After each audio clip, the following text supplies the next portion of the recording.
ભાદરવી પૂનમ મહામેળો 2024 અંબાજી માર્ગ ઉપર પદયાત્રી અને શંખોનો ધમધમાટ।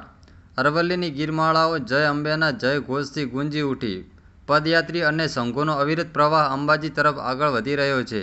યાત્રાધામ અંબાજી ખાતે 12મી સપ્ટેમ્બરથી આસ્થાના મહાકુંભ ભાદરવી પૂનમના મેળાનો શુભારંભ થયો છે।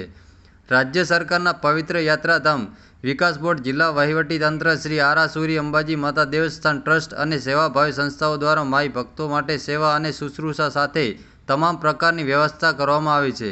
જય અંબે, બોલમાળી અંબે, અંબાજી દૂર હૈ, જાના જરૂર હૈ ના જય ઘોષ અને જયનાદ સાથે ભક્તો આગળ વધી રહ્યા છે। મેળાના બીજા દિવસે માઈ ભક્તોનો અવિરત પ્રવાહ યાત્રાધામ અંબાજી ખાતે મા અંબાના દર્શન માટે ઉમટ્યો છે। દાંતા હળાદ માર્ગો પર મોટી સંખ્યામાં પદયાત્રીઓ અને સંઘમાં આવતા માઈ ભક્તોનો ઘસારો જોઈ શકાય છે। અબાલ વૃદ્ધ સૌ કોઈ માના દર્શનની ઝંખના સાથે અંબાજી તરફ આગળ વધી રહ્યા છે। શક્તિ, ભક્તિ અને શ્રદ્ધા સાથે અવિરત આવી રહેલા માઈ ભક્તોના શંખોથી અંબાજી તરફના માર્ગો ધમધમી ઉઠ્યા છે। જય અંબેના જયનાદથી અરવલ્લીની ગિરમાળાઓ ગુંજી રહી છે। પ્રકૃતિના રમણીય સાનિધ્યમાં આનંદ ઉલ્લાસ અને નાચતા ગાતા માઈ ભક્તો અંબાજી માર્ગો પર ગરબે ઘૂમતા અને મસ્તી સાથે અંબાજી આવી રહ્યા છે। નોંધનીય છે કે મેળાના પ્રથમ દિવસે 1,93,000 જેટલા માઈ ભક્તો અંબાજી દર્શન કરી ધન્ય બન્યા છે।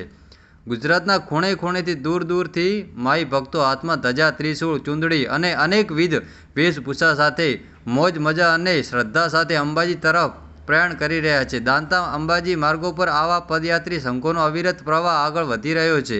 જ્યારે ખંભાત તાલુકાના ગોલાણા ગામના પ્રકૃતિ પ્રેમીઓનો સંઘ આકર્ષણનું કેન્દ્ર બન્યો છે। મેળામાં સૌનું ધ્યાન આકર્ષિત કરવા આ યુવાનો માથે ફૂલ અને પત્તાની ચોટલી બનાવી પોતાની મસ્તી સાથે અંબાજી આવ્યા છે।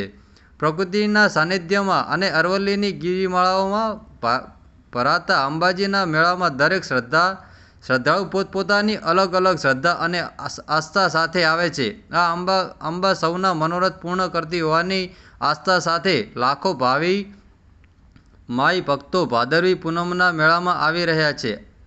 અહેવાલ પરેશ રાણા, નાગરિક અધિકારી, બનાસકાંઠા।